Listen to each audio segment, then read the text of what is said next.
आप देख रहे हैं नेटवर्क 34 अंदाज कुमार के साथ। तो चलिए बढ़ते हैं आज की कहानी की ओर। एक ट्रेन अपनी निर्धारित गति से चल रही थी। कारण ठंड का मौसम में धुंध अधिक होना, ऊपर से रात का वक्त और ट्रेन में मौजूद आरती के मामा जी, जो कि उस ट्रेन के लोको पायलट थे, एक बार फिर उन्हें ट्रेन रोकने का आदेश मिला।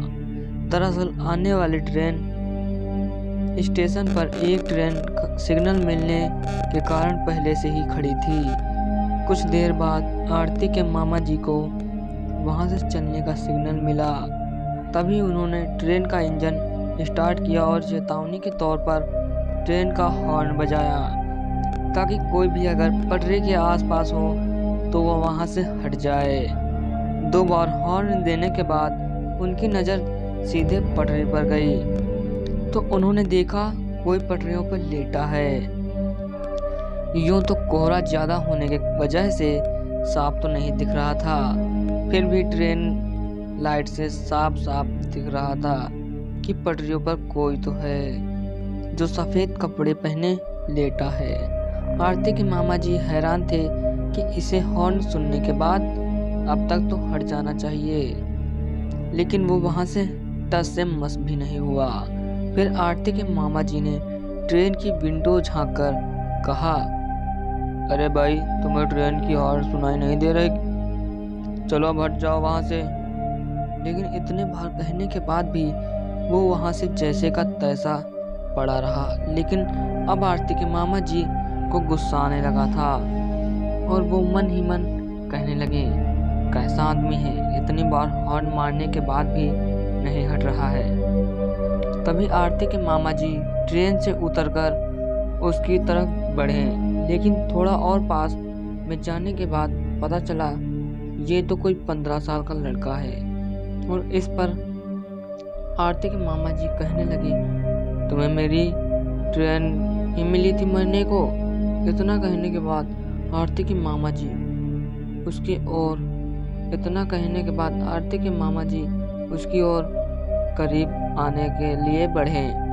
तभी वो लड़का एकदम से खड़ा हो गया। उस लड़के को खड़ा होते देख आरती के मामा जी वहीं रुक गए। आरती के मामा जी उस पर चिल्ला ही रहे थे, तभी वो लड़का अजीब सी चाल में उनकी तरफ बढ़ने लगा। अभी वो लड़का गर्दन झुकाकर चल रहा था, लेकिन आरती के मामा जी के पास पहुंचकर मुंडी ऊपर कर ली। उसने जैसे ही मुंडी ऊपर करी, सबसे पहले उसकी नजर आरती के मामा जी के गर्दन पर गई। वो लड़का उसकी नजर को घूर ही रहा था। तभी ट्रेन से आरती के मामा जी को किसी के चिल्लाने की आवाज सुनाई दी। तो पीछे मुड़कर देखा, उनके कर्मचारियों की आवाज थी जो उन्हें आवाज लगा रहे थे और वापस आने को कह रहे थे। साथ ही साफी काफी डरे हुए थे। आरती के मामा जी कुछ समझ नहीं पा रहे थे कि अचानक उनके साथियों को क्या हुआ। और आरती के मामा जी जवाब देते हुए कहते, हाँ आ रहा हूँ, पहले इस छोकरे से तो निपट लूं। यह कहकर वो वापस उसकी ओर देखा तो वो उनसे काफी दूरी पर खड़ा हुआ था और उन्हें घूर रहा था। आरती के मामा जी का गुस्सा अभी शांत नहीं हुआ था, लेकिन पहले ही उन्हें काफी देर हो चुकी थी और वो वापस ट्रेन के इंजन में पहुंच गए, जहां उन्हें साथियों ने कहा, तुम अभी मरते मरते बचे हो। वो कोई लड़का नहीं, शायद तुमने उसके पैरों को ध्यान से नहीं देखा।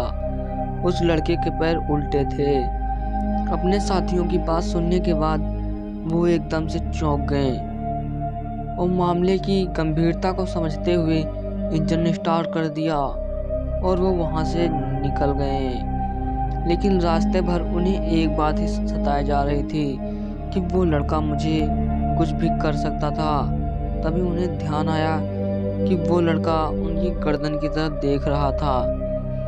फिर जब उन्होंने अपनी गर्दन पर हाथ फेरा तो उन्होंने पाया कि उन्होंने अपने गले में एक हनुमान जी का माला पहना हुआ है। तभी उन्हें एहसास हुआ कि शायद मेरी जान हनुमान जी की वजह से बच गई है। और दोस्तों, अगर आपको भी हनुमान जी को मानते हो तो हमें जय श्री राम कमेंट करें। तो दोस्तों, आज के लिए इतना ही। जल्द लौटेंगे एक और सच्ची घटना के साथ। तब तक की धन्यवाद एंड टेक केयर।